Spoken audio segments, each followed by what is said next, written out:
Good morning. It is Tuesday, the 15th of March.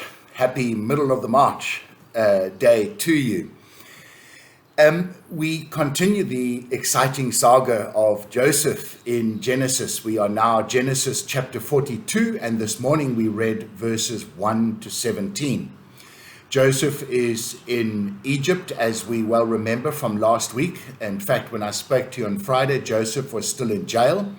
Over Saturday and Sunday, readings which I have not addressed, Joseph is able to interpret the dreams of Pharaoh, and he is released and placed into a high position in the land. And part of Pharaoh's dream, of course, was that there would be these 7 plentiful years and then 7 years of incredible drought. And God, speaking through Joseph, gives warning to Pharaoh that he is to accumulate as much as he can in the 7 plentiful years, so as to see the people through the 7 years of lack. And Joseph does exactly that. And then we pick up the story today. The drought is now quite severe, and Israel, Jacob, his dad, and the other brothers, remember there should have been 12 in total. There's one missing, so there's just the 11. The one missing, of course, is Joseph. Everyone thinks he is dead or no more.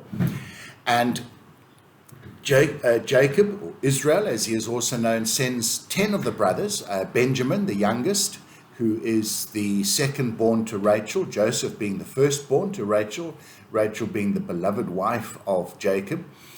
He sends the 10 brothers down to Egypt to buy grain. They arrive, they are brought into the presence of Joseph, but they do not recognize him.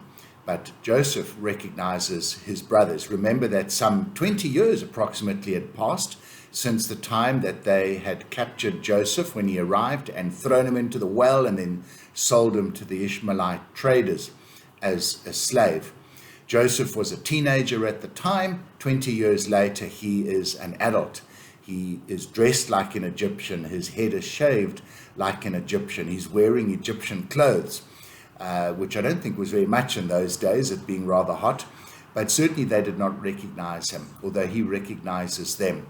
And it's interesting the way Joseph responds to them. And I can't help but wonder whether Joseph had a sudden upswelling of anger as all the memories are brought back. He doesn't seek justice. He could have easily just ordered their execution. He had the power and the authority to do that, but he doesn't. So he doesn't let the anger get the better of him. But I do wonder whether there's a sense in which his anger surfaces. Remember also, and I'm not terribly au fait with this, but I think at about this time in the history of Egypt, there were growing resentment and attacks from neighboring tribes. I just can't now remember all of the detail. And so it may well be that Joseph is very nervous about these Hebrew people because there has been perhaps skirmishes on the boundaries with Egypt regarding such people. And so he is cautious naturally, but I kind of also wonder whether he's not a little angry. And he puts the brothers in jail for 3 days. He then, and that brings us to the end of today's reading, but he then sends 1 or 2 home with food and all of their money. We'll pick this up again during the week, so I don't want to speak into what I should be or could be saying next week.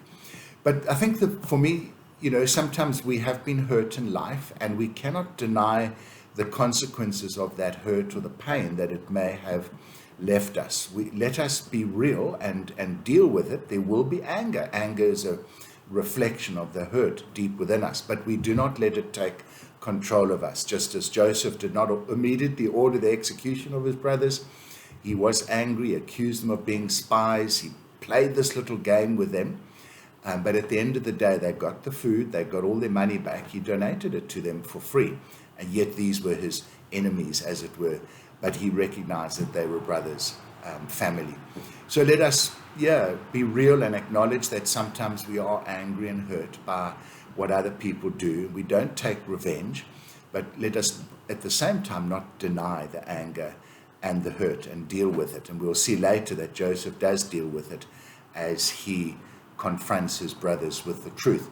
What is interesting, and let me end with this, is that his dreams from all those early years as a young, cocky little teenager coming true. His brothers are really bowing down before him and calling him Lord and Master. It's exactly what the dream said would happen. So God's word always comes true.